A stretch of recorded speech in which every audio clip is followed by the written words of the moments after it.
नमस्कार दोस्तों, आप सभी का हमारे पॉडकास्ट में स्वागत है। आज हम बात करने वाले हैं गांव की राजनीति और ग्राउंड लेवल पर होने वाले कामों जो सीधे हमारे जीवन को प्रभावित करते हैं। हमारे साथ जुड़ रहे हैं मनीष जी, जो न सिर्फ मेरे क्लासमेट हैं, इनकी मम्मी वार्ड सदस्य हैं, लेकिन जमीनी स्तर पर ज्यादातर काम मनीष जी ही देखते हैं। आज हम इनसे जानने का कोशिश करेंगे आखिर वार्ड सदस्य क्या होता है, एक वार्ड सदस्य के हिस्से में कौन कौन से जिम्मेदारी आते हैं, गांव के विकास में इनकी क्या भूमिका होती है और सबसे जरूरी वार्ड सदस्य कैसे बना जाता है।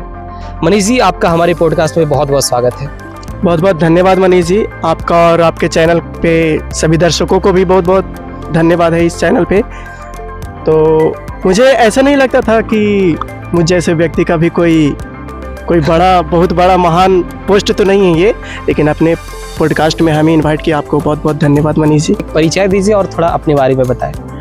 मैं मनीष कुमार ग्राम पंचायत तिलैया के वार्ड नंबर 9 के वार्ड सदस्य के रूप में जो अभी कार्य करता हूँ। मैं वार्ड सदस्य तो नहीं हूँ, लेकिन जो भूमिगत जो भूमि स्तर पे देखा जाता है काम होता है वो मैं ही देखभाल करता हूँ, और काफ़ी अच्छे से और काफ़ी ईमानदारी पूर्वक से मैं अपने काम को देखता हूँ और संभालता हूँ। मनीष जी, हम जानना चाहेंगे कि वार्ड सदस्य क्या होता है और इसकी ज़रूरत क्यों होती है हमारे पंचायत में देखा जाए तो। मनीष जी, वार्ड सदस्य एक जनता के द्वारा, लोगों के द्वारा चुना गया एक प्रतिनिधि होता है, जो कि लोगों को प्रतिनिधित्व करता है। और काफ़ी जो छोटे छोटे काम होता है, जो काफ़ी ऐसे लोग होते हैं जो अपने माध्यम से कार्य को नहीं कर पाते हैं, उनकी सहायता को मैं करता हूँ। मैं वो ब्लॉक तक नहीं जा पाते हैं, मतलब ऐसे कामों को नहीं कर पाते हैं जो मैं करता हूँ, उन्हें अच्छे रास्ता से दिखाता हूँ, और जो सरकारी योजना होती है उनको लाभ दिलाने का काम करता हूँ जी। मनीष जी, हमारे दर्शक जानना चाहते हैं कि वार्ड सदस्य का मुख्य काम कौन कौन से होते हैं। मैं वार्ड सदस्य के मुख्य काम बता दूँ तो बहुत सारा काम होता है, जैसे नाली गली बनाना हो गया, रोड बनाना हो गया, और लोगों को पानी पहुंचाना, नल जल, सरकारी योजनाओं को लाभ पहुंचाना, ये सब बहुत सारा काम होता है वार्ड सदस्य का। जो लोगों को आवश्यकता को पूर्ति होता है, जो हमसे संभव होता है, वो मैं पूरा करता हूँ। बहुत यंग है और आप जमीनी स्तर पर समाज सेवा भी कर रहे हैं वार्ड सदस्य के रूप में। मैं जानना चाहूँगा आपके वार्ड में ऐसा कौन कौन सा काम हुआ है जो अब तक का रिकॉर्ड रहा है। ऐसे 2021 से तो मैं हमेशा लोगों के लिए हमेशा 24 घंटा एक्टिव रहता हूँ। मेरे पास अगर कोई भी व्यक्ति आता है तो मैं उसे, जो होता है ना कि हाँ बुरे तरीके से बात करना, ये मेरे अंदर से कभी नहीं निकला है कि मैं उनको डांट दूँ या बुरे तरीके से बात करूँ। अब शब्द कभी नहीं मैंने प्रयोग किया है। लोगों को बहुत लाभ दिया है, जैसे वृद्धा पेंशन हो गया, विधवा पेंशन हो गया, और कबीरता अंत्येष्टि हो गया। ये जैसे मुखिया जी के द्वारा किया जाता है, तो मैंने लोगों को काम को मुखिया जी तक पहुंचाता हूँ, और उनके जो फार्म होते हैं वो पहुंचाता हूँ, और वो काम होता है। आपने बेखूबी से वो काम किया है। जो मेरे तरफ से बनता है वो मैं पूरा करता हूँ। काम का रिकॉर्ड तो बोले ही नहीं, आप मेरे वार्ड में घूमिए, आपको पता चल जाएगा क्या रिकॉर्ड है क्या नहीं है। स्ट्रीट लाइट लगवाया है, नली बनवाया है, फेवर ब्लॉक बनवाया है, बहुत ऐसे काम है। मैं जानना चाहूँगा लोगों की समस्याएं जो है आपके पास कौन कौन सी ज्यादा आती है। मनीष जी, मेरे पास तो समस्या, जब मैं वार्ड सदस्य हूँ तो लोगों की समस्या तो मैं नज़दीकी का नेता हूँ, आपका घर का नेता होता हूँ। ये जो है समस्या लेकर मेरे पास कभी भी आप आ सकते हैं, और लोग आते भी हैं। लोगों को ज़्यादा समस्या होती है कि नाली का पानी निकालने में दिक्कत हो रहा है, और बरसात के दिन में गली गंदा हो गया है, तो चलने में काफ़ी ज़्यादा कठिनाई होती है। लेकिन कुछ काम हुआ है और बहुत सारा काम बाकी भी है। अच्छा। तो मैं यही बताना चाहूँगा जनता लोग से कि काम तो होता ही है, काम होने में थोड़ा सा टाइम लगता है। सरकारी उतना योजना पास कराने में थोड़ा सा टाइम लग जाता है। तो अभी इलेक्शन भी आ रहा है नवंबर दिसंबर में। तो मैं चाहूँगा कि ये अगर जनता फिर से अगर चाहती है कि जनता अगर मुझे चाहेगी तो मैं फिर से उन्हें काम करूँगा, और ये ऐसा काम करूँगा कि लोग हमसे नहीं बोलेंगे कि मेरा काम कर दीजिए, हम लोगों से पूछेंगे कि कहीं और काम बाकी है का, और काम कर दें।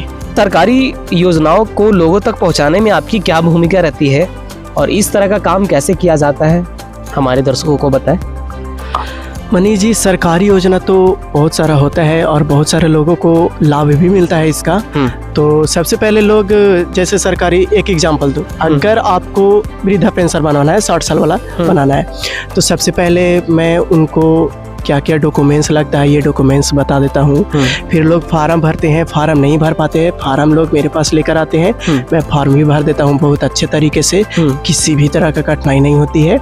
उसके बाद फॉर्म भर के मैं मुखिया जी के पास ले जाता हूँ। जो मुखिया जी हमारे अशोक यादव जी जो है वो जनता दरबार लगाते हैं हर सप्ताह में एक बार जी।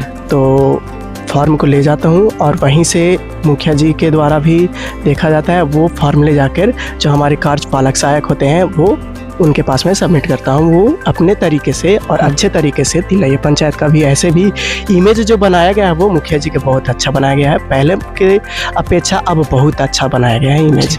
इसी तरह से सरकारी योजना को लाभ मैं दिलवाता हूँ लोगों को काफ़ी अच्छे तरीके से, कभी कोई कठिनाई नहीं होती है। जो संभव होती है वो दिलवाते हैं, जो संभव नहीं होता है उसको दिलवाने के लिए प्रयास करते हैं हम लोग। आपके दर्शक जानना चाहते हैं क्या आप इस बार भी उम्मीदवार हैं, और अगर आप उम्मीदवार हैं तो आप अपने वार्ड को किस लेवल पर देखना चाहते हैं?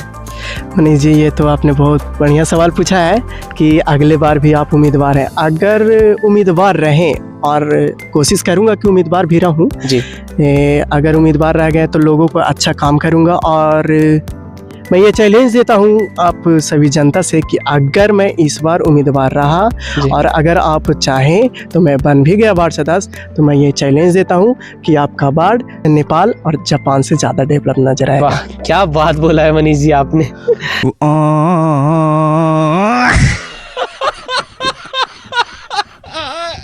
युवा चाहता है कि मैं गांव में ही रहकर अपने वार्ड को या फिर वार्ड सदस्य बनकर समाज सेवा करूं, तो आप उन युवाओं के लिए क्या कहेंगे, और वार्ड सदस्य बनने का क्या रिक्वायरमेंट है, आप उसके बारे में बताएं। ने पूछा कि क्या रिक्वायरमेंट, तो इसके लिए अगर बोले तो इसके लिए अभी तक तो हम जब 2021 में किए थे तो इसके लिए कोई भी क्वालिफिकेशन की ज़रूरत नहीं थी। आप डायरेक्ट जाकर नॉमिनेशन करवा सकते हैं और नॉमिनेशन करवा के आप चुनाव लड़ सकते हैं जी। इसके लिए कुछ नहीं होता है जी। सबसे पहले मैं आपको बहुत बहुत धन्यवाद देता हूं कि आपने इतना कीमती समय दिया और हमारे दर्शकों को वार्ड सदस्य के बारे में फुल इन्फॉर्मेशन दी।